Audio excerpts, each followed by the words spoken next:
I've had 2 long trips this summer, and it ends where it all began.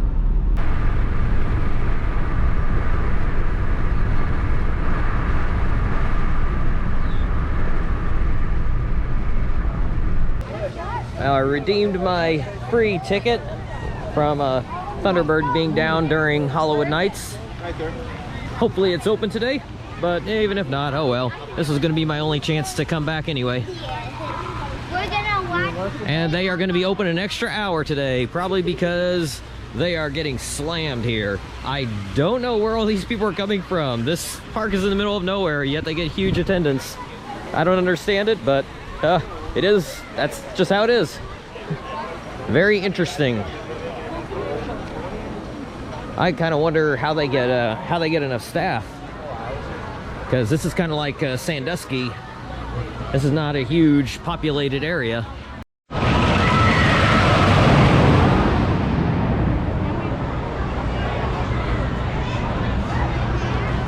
So an hour and a half later, I'm off. The line was actually shorter than it was at HoliWood Nights, but it still took twice as long. They're moving a lot slower. But a big part of that also is that they have a crazy amount of exit passes. Like just like at Cedar Point. Cedar Point has like thousands of people with exit passes. So does Holiday World. So every train has a few rows taken by exit passes, and that also means that they got to hold the gates to let them on the train. It is great. It is still riding a bit rough. During HoliWood Nights, it was riding a bit rough. Last year, it was riding like a dream. This HoliWood Nights, it was a bit rough. Here, it was just as rough. So I'm not really sure where to put it, because El Toro has a couple rough spots, but the airtime on it is stronger. It's just not as long of a ride, so I'm torn. And Outlaw Run is a little rough. Nowhere near as rough as this, so boy, I'm torn between those 3. Outlaw Run's also short, and this is super long. So it's kind of a toss-up between those 3 for best wooden coaster in the country.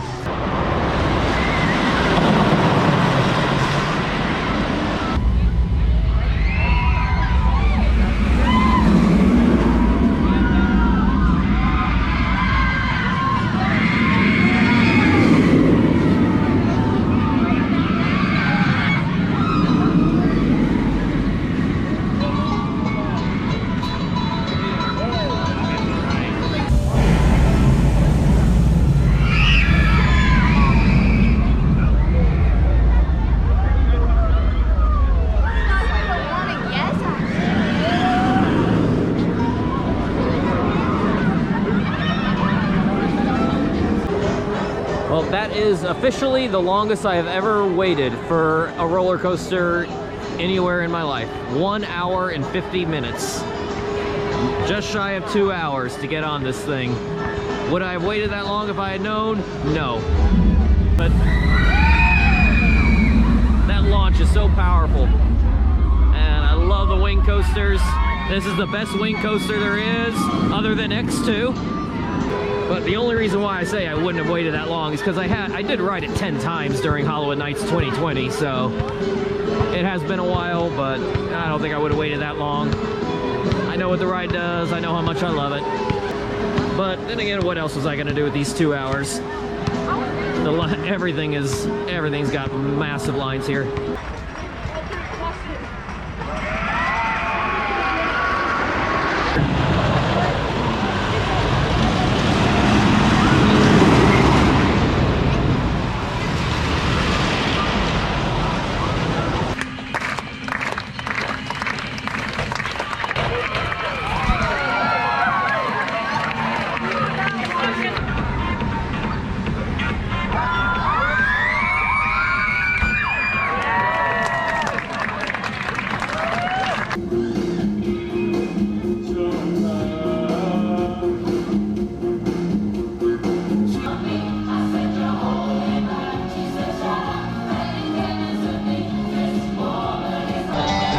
I just got a row 11 night ride on Voyage. My favorite row on this coaster, and that was the best ride I have ever had on Voyage. I swear it was trimless. I did not feel it hit at all. If it hit, it was so light, it might as well have been trimless. That was phenomenal. It was smooth too. My ride earlier was quite rough. This one was actually smooth. I said earlier that this is probably my number 2 or 3 wooden coaster behind El Toro and Outlaw Run. Yeah, forget that. This is number 1 wood coaster, since Lightning Rod is no longer a wood coaster. Yes, this remains my number 1 wood coaster, probably in my overall top 10. There's just too many RMCs that I've got up in my top 10. That is, my top 10 is going to end up being dominated by mostly RMCs and a couple Intamans. And maybe the Voyage. It is hauling tonight. I thought about going over to Thunderbird, but yeah, forget that. I can do that during HoliWood Nights. I'm getting another Voyage night ride. Oh my gosh. 2 night rides, practically trimless, both in row 11.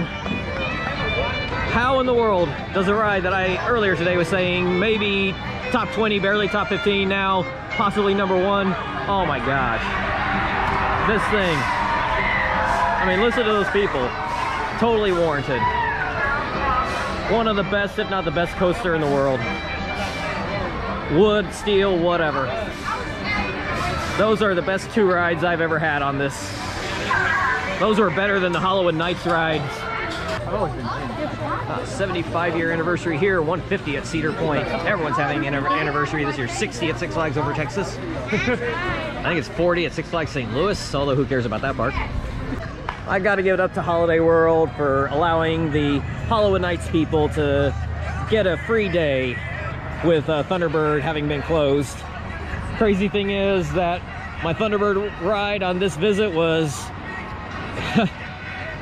the ride was good, but waiting almost 2 hours for it was brutal. But those 2 night rides on Voyage made this stop worth it, and I'm so glad they gave us that extra ticket so that I could get those 2 night rides. This park is slammed. This park is getting massive attendance. I don't know how. I mean, I know there's a lot of big cities within reasonable driving distance, but nothing close. So somehow they draw huge attendance. But that just is what it is. You're gonna have long waits for the rides, but Voyage at night, well worth it. So come on a day when they close late so you can get those night rides. I don't know what it is about it. I rode it at 4 p.m. and it was good, but those night rides were off the charts. Those were so much better than the day ride. I don't understand it, but man, yeah, you just got to do it at night. I met some people here who they were here, a couple of them were here last week, and they said that they got to do Voyage at night last week, and they said that was nowhere near as good as tonight. So Voyage seems to be a little bit unpredictable. Sometimes you get really good rides, and sometimes you get phenomenal rides. So just hope that you're on a day when it's phenomenal. Oh, there's a cool echo in here.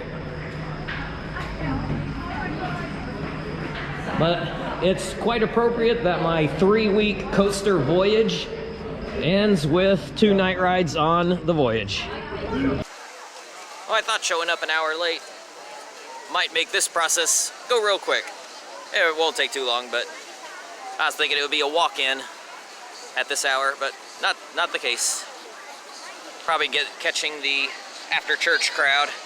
That's the first time in quite a while that I've ridden Screaming Eagle. In fact, it might have been almost 3 years. I've missed it. It is so good. It's riding great today. Lots of good airtime, nothing monumental, but still really good. Just an all-around good, classic out-and-back wooden coaster. Not too bumpy. It can ride rough some days, but it's riding good today. Unfortunately, they are on 1-train ops on a busy Sunday. And I mean, every day here at Six Flags St. Louis is always busy nowadays. Why do I keep doing this to myself? Why do I keep trying to ride the boss, hoping for a good ride? It's never gonna happen. Well, one nice thing about the boss is that it doesn't have a line. Partially because so many people don't want to ride it, they know how bad it is, but also they're doing 2 trains, and they're sending the trains out quick. So I came over here and did American Thunder. Didn't take too long, 15-20 minutes, not bad at all. rode in the second to last row, and the airtime is weak floater. It is one of the weaker GCIs, but it's a lot of fun. It's not rough. Hershey's Wildcat has better airtime, but is also rougher, so it's kind of a toss-up between those two. They're both towards the bottom of GCIs, but they're way better than Roar. And Invader, I did not get to ride it on this trip, so I seem to remember Invader giving really good airtime. So it's hard to say if I would prefer this over Invader or not.